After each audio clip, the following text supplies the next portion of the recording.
All right, so I'm going to do the best I can with this and explaining what's going on here. This is Moonstone Bleu by French Avenue. This can be I got this on Fragrance Buy. You can't really find it many other places online, but Fragrance Buy out of Canada for like under 35 bucks. It's 100 ml size eau de parfum.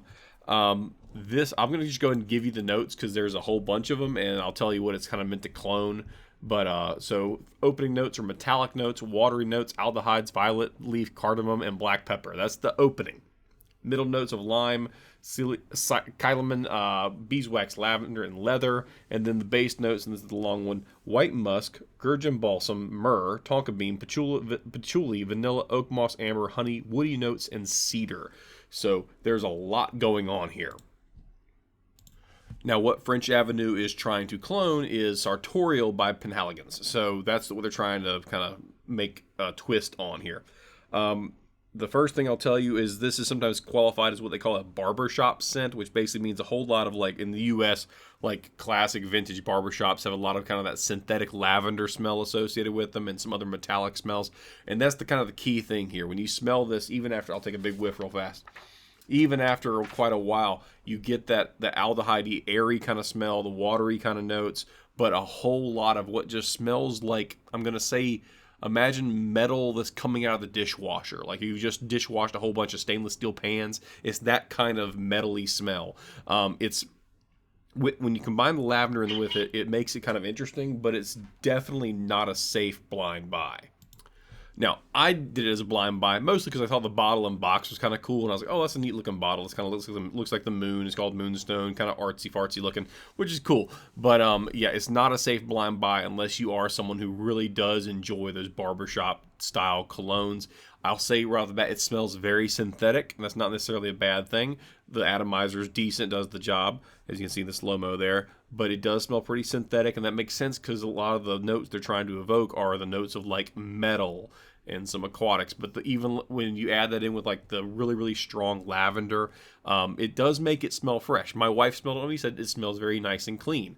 It just is not for me, so I'm trying to give it the most objective, hey, this is the note breakdown.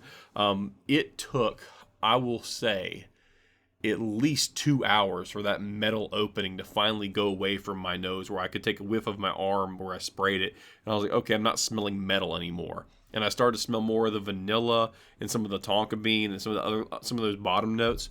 But that metal, that metallic smell, the metallic accord they're going for, it lasts for a very, very long time. So if that's what you like, go for it. But it is not. It's not a mass appealing kind of scent. It does smell clean. It does smell kind of fresh, but it's just not like it's not a freshie.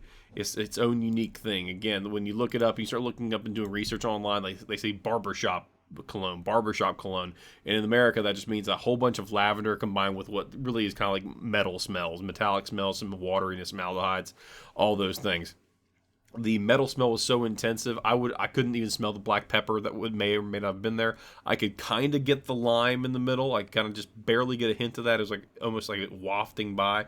But again, if you can just imagine the metal smell of just if you just ran a bunch of stainless steel cookware inside of a dishwasher and you open it too early and all that steam comes out, it's kind of like that. It's very interesting how they were going to capture that. But again, it's not, for me, it's not the most pleasant smell in the world, but I can understand why people would like it, because again, my wife smelled it on me and said, oh, this is very, very pleasant. This is very clean smelling, and she enjoyed that. But for me, having it on me, I couldn't stand the smell on my skin for hours and hours and hours. If that metallic note would die down and kind of let the musk and the tonka bean, patchouli, and vanilla kind of take over, that'd be one thing, but really it just wouldn't do that. It kept going and going and going, and it just wasn't what I was hoping it would be. I was hoping for something a bit more aquatic, and it turned out to just be a very, very, not harsh, but very strong metallic notes, and the aldehydes added with it, and everything else just it came together in a very interesting, cool way, just not for me. There are some people who are going to love this right off the bat, so I'm not judging it, but it is just one of those interesting smells, interesting fragrances for men that's just not in my wheelhouse. But yeah, I hope this was helpful to kind of give you an idea of what's involved in the smell. But remember, a ton of metallic notes that last for a good long time, and then that dry down gives you a little bit of vanilla, and there's a whole lot of other parts of that base note that makes it a little confusing, but the overall presentation does smell pleasant and fresh overall. It's just not what I would like on my skin.